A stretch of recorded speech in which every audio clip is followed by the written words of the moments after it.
Hi అండి అందరికీ welcome to mister and missus cooking. ఈరోజు మన ఛానల్లోని కోడిగుడ్డు పొరటు అయితే చేశానండి. ఆల్రెడీ మన ఛానల్లోని కోడిగుడ్డు పొరటు చేశాను, కానీ ఇది మాత్రం వేరే లెవెల్లో ఉంటుందండి. కోడిగుడ్డు పొరటు అనేది చూస్తున్నారు కదా, ఎంత పెద్ద పెద్ద పీసెస్ వచ్చాయో.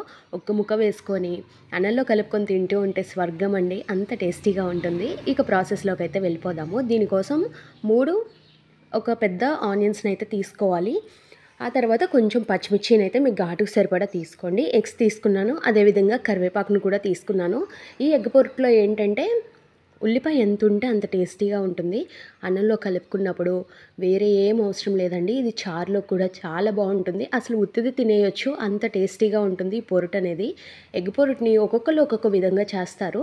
ఈసారి మీ ఇంట్లో మీరు ట్రై చేసినప్పుడు ఇలా కానీ ట్రై చేశారంటే అస్సలు జన్మలో వదలరండి, అంత టేస్టీగా ఉంటుంది. ఇంకా ఉల్లిపాయలు అయితే కట్ చేస్తున్నాను. చూస్తున్నారు కదా, మనం ఎప్పుడు ఉల్లిపాయలు కట్ చేసినా సరే ఈ పార్ట్ అనేది కంపల్సరీగా తీసేసుకోవాలండి. ఉల్లిపాయలనే కాదు, టొమాటోలో కూడా ఉంటుంది. ఇది అస్సలు తినకూడదంటండి. తప్పకుండా మీరు ఎప్పుడు చేసినా సరే టమాటోలోని ఉల్లిపాయలోని కంపల్సరీగా ఆ పార్ట్ అనేది తీసేసి చక్కగా కర్రీ చేసుకోండి. చూస్తున్నారు కదా, ఉల్లిపాయలు అయితే మీడియం సైజులో చక్కగా తరిగేసుకుంటున్నాను. మరీ సన్నగా అవసరం లేదు, అలానే మరీ లావుగా తరుక్కోకండి. ఇలా మీడియం సైజులో తరుక్కుంటేనే లోపలికి అన్నీ వెళ్ళి చక్కగా టేస్ట్ ఉంటుంది. ఉల్లిపాయ, పచ్చిమిర్చి, కరివేపాకు అన్నీ అయితే రెడీ చేసి పక్కన ఉంచుకున్నాను. చూస్తున్నారు కదా, ఉల్లిపాయ క్వాంటిటీ అనేది ఎక్కువ ఉండాలి, అప్పుడే ఈ పొట్టు అనేది టేస్ట్ చాలా బాగుంటుంది. తర్వాత స్టవ్ ఆన్ చేసి బాణీ పెట్టుకున్నాను. బాణీలోని 4 నుంచి 6 టేబుల్ స్పూన్ల వరకు ఆయిల్ అయితే యాడ్ చేసుకోవాలి. చూస్తున్నారు కదా, ఈ గుడ్డు పొరటుకి కొంచెం ఆయిల్ ఎక్కువగానే పడుతుంది, ఎందుకంటే టేస్ట్ మాత్రం మామూలుగా ఉండదు కదా. ఇది రైస్లోకే కాదండి, చపాతీలోకి, పూరీలో కూడా చాలా బాగుంటుంది. ముందుగా ఆనియన్స్ అయితే వేసుకుంటున్నాను. ఎందుకు మీరు ముందు ఆనియన్స్ వేసుకుంటున్నారంటే ఆయిల్ అయితే మీతో మాట్లాడుకుంటే ఎక్కువ కాగిపోయిందండి, అందుకని ఆనియన్స్ని అయితే ముందు వేసుకుంటున్నాను. ఇంకా పచ్చిమిర్చి, కరివేపాకు ముందు వేసేస్తే పేలిపోతూ ఉంటాయి కదా, ఆయిల్ అంతా చింది అటు ఇటు పడుతూ ఉంటుంది, స్టవ్ అంతా ఖరాబ్ అవుతుందని చెప్పి ముందైతే ఆనియన్స్ వేసేసుకున్నాను. ఆనియన్స్ తర్వాత పచ్చిమిర్చి అయితే యాడ్ చేసుకుంటున్నాను. చూస్తున్నారు కదా, మీ పచ్చిమిర్చి అనేది ఘాటుని పట్టి తీసుకోండి. చిన్నపిల్లలు ఉంటే కాస్త తక్కువ తీసుకోవచ్చు, అంటే మీ ఘాటు మీరు ఎంత తింటారు ఏంటి అనేది దాన్ని బట్టి తీసుకోండి పచ్చిమిర్చి అనేది. కరివేపాకును కూడా యాడ్ చేసుకున్నాను. ఇక్కడ నేను ఆవాలు, జీలకర్ర అయితే వేయలేదండి. చూస్తున్నారు కదా, ఈ విధంగా అన్నీ యాడ్ చేసుకున్న తర్వాత ఒకసారి బాగా కలిసేలాగా అయితే కలుపుకుందాము.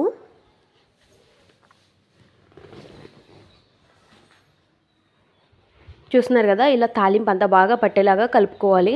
మీకు కావాలంటే తాలింపు కూడా వేసుకోవచ్చు. ఒక ఎండుమిర్చిని, కొంచెం పచ్చిశనగపప్పుని, మినపప్పుని, ఆవాలు, జీలకర్ర కూడా వేసి ఇవన్నీ వేసుకున్నా పర్లేదు, అవన్నీ వేసుకోపోయినా కూడా పర్లేదండి, టేస్ట్ మాత్రం బాగుంటుంది. ఆ తర్వాత దీంట్లోని ఒక 1.5 టేబుల్ స్పూన్ వరకు సాల్ట్ని కూడా యాడ్ చేసుకొని బాగా అయితే కలుపుకోవాలి. సాల్ట్ ఎందుకు ఇప్పుడే వేసుకున్నామంటే ఉల్లిపాయలో నుంచి వేగటానికి చక్కగా వాటర్ అనేది త్వరగా రిలీజ్ చేస్తుందండి సాల్ట్ వేసుకోవటం వలన. సో సాల్ట్ అనేది కర్రీకి సరిపడా ముందే వేసేసుకున్నాను. ఇప్పుడు ఉల్లిపాయలు అనేవి త్వరగా మగ్గిపోతాయి. ఉల్లిపాయ అనేది కొంచెం కలర్ రావాలి, బ్రౌన్ కలర్ వస్తేనే బాగుంటుంది కర్రీకి. మరీ మగ్గిపోయి అట్లా ఉన్నా బాగోదు, కొంచెం ఫ్రై అవ్వాలండి, అప్పుడే టేస్ట్ కూడా బాగుంటుంది. మూత పెట్టి ఒక 5 నుంచి 6 నిమిషాల పాటు చక్కగా ఉడికించుకుంటే చూస్తున్నారు కదా, ఒక పక్క ఫ్రై అవుతుంది, ఇంకో పక్క చక్కగా మగ్గింది, కలర్ వచ్చేస్తున్నాయి అన్నమాట ఉల్లిపాయలు అనేవి. బాగా కలుపుకుందాము ఇప్పుడు ఒకసారి. చూస్తున్నారు కదా, పచ్చిమిర్చి, ఉల్లిపాయ, అదేవిధంగా కరివేపాకు చక్కగా మెల్ట్ అయిపోయాయండి, ఎంత చక్కగా ఉడికిపోయాయి. ఈ కర్రీకి ఈ తాలింపు అనేది ఎంత చక్కగా ఉంటే అంత టేస్టీగా ఉంటుంది. కొద్దిగా పసుపు వేసుకుందాము. ఒక 1/2 టేబుల్ స్పూన్ వరకు పసుపును కూడా యాడ్ చేసుకొని ఒకసారి బాగా అయితే కలుపుకుంటున్నాను. చూస్తున్నారు కదా, ఇప్పుడైతే కలర్ తెలుస్తుంది పసుపు వేసిన తర్వాత మనకు ఆనియన్స్ అనేవి ఎంత బాగా మగ్గాయో. ఎక్కువ మంది ఉన్నప్పుడు ఇలా ఉల్లిపాయలు ఎక్కువ కోసుకొని గుడ్డు పొరటు చేసుకుంటే ఒక్కొక్కరికి ఒక్కొక్క ముక్క వస్తే చాలండి, అన్నం మొత్తం కలిపేసుకోవచ్చు చక్కగా. చారులో కూడా సైడ్ డిష్గా కూడా చాలా బాగుంటుంది, అసలు ఉత్తిగానే తినేయొచ్చండి, చాలా టేస్టీగా ఉంటుంది. అల్లం అయితే నేను దంచుకోలేదండి, తురుముకొని వేసుకుంటున్నాను. ఇక్కడ నేను వెల్లుల్లిపాయ వేయలేదు, అల్లం మాత్రం కంపల్సరీగా వేసుకోవాలండి గుడ్డు పొరటులోని, చాలా టేస్ట్ ఉంటుంది. వెల్లుల్లిపాయ కన్నా కానీ అల్లం అస్సలు స్కిప్ చేయకండి. టొమాటో కర్రీలోని ఇలా గుడ్డు పొరటులోని అల్లం కంపల్సరీగా వేయండి, టేస్ట్ చాలా బాగుంటుంది. అల్లం కూడా వేసి కాస్త పచ్చివాసన పోయే వరకు దోరగా అయితే వేపుకోవాలి. చూస్తున్నారు కదా, ఈ విధంగా అయితే వేపుకోవాలి. ఆయిల్ అంతా చక్కగా పైకి తేలుతుంది అంటే మనం వేసినవి అన్నీ కూడా చక్కగా ఫ్రై అయ్యాయి అని అర్థం అండి. ఆయిల్ పైకి తేలలేదు అంటే ఇంకా ఫ్రై అవ్వలేదు, పచ్చివాసన అయితే వచ్చేస్తాయి. మనం ఎంత మంచిగా గుడ్డు పొరుటు చేసినప్పటికీను అవి ఫ్రై అవ్వకపోతే బూడిదలో పోసిన పన్నీర్ అయిపోతుంది కర్రీ అంతా కూడాను. చూస్తున్నారు కదా, ఆయిల్ అంతా పైకి వచ్చింది. ఉల్లిపాయలు అన్నీ మగ్గిపోయాయండి. ఇప్పుడు మనం ఏవైతే వేసుకోవాలో మసాలాలు, ఆ మసాలాలన్నీ కూడా ఇప్పుడే యాడ్ చేసుకోవాలి.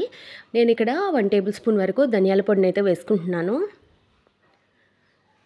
ఆ తర్వాత మీరు ఆల్రెడీ పచ్చిమిర్చి వేసుకున్నారు కాబట్టి మీ ఘాటుకు సరిపడట్టు కూర కారంని కూడా వేసుకోండి. మేము కాస్త ఎక్కువ ఘాటే తింటాం కాబట్టి నేను కొంచెం దండిగానే వేస్తున్నాను.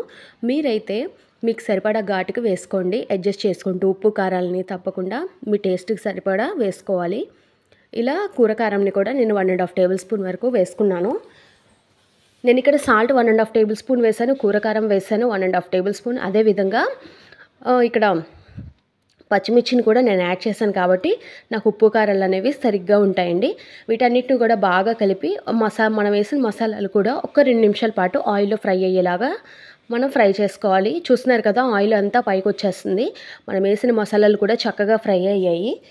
ఇంకా తర్వాత మీరు ఏ మసాలా వేసుకోవాలన్నా సరే ఈ టైంలోనే వేసేసుకోవాలి. చూస్తున్నారు కదా, గుడ్లను అయితే వేసేసుకుంటున్నాను. ఇలా ఎగ్స్ మొత్తాన్ని అయితే వేసేసుకోవాలి. ఎగ్స్ని నేను తీసినప్పుడు మంచిగానే పెట్టానండి. మా వారు అటు ఇటు ఊపేసరికి చక్కగా మెల్ట్ అయిపోయాయి. అందుకనే గుడ్డులాగా పడట్లేదు. మామూలుగా అయితే చందమామలాగే వేస్తే బాగుంటుంది, కానీ ఒకటి కూడా అలా పడట్లేదండి. ఇలా కోడిగుడ్లు మొత్తాన్ని చక్కగా కాచుకోవాలి. నేనైతే ఇక్కడ ఒక 6 నుంచి 7 వరకు కోడిగుడ్లు అయితే తీసుకున్నాను. మంచిగానే తీసుకున్నాను, ఎందుకంటే ఎక్కువ క్వాంటిటీలో చేస్తున్నాను కాబట్టి.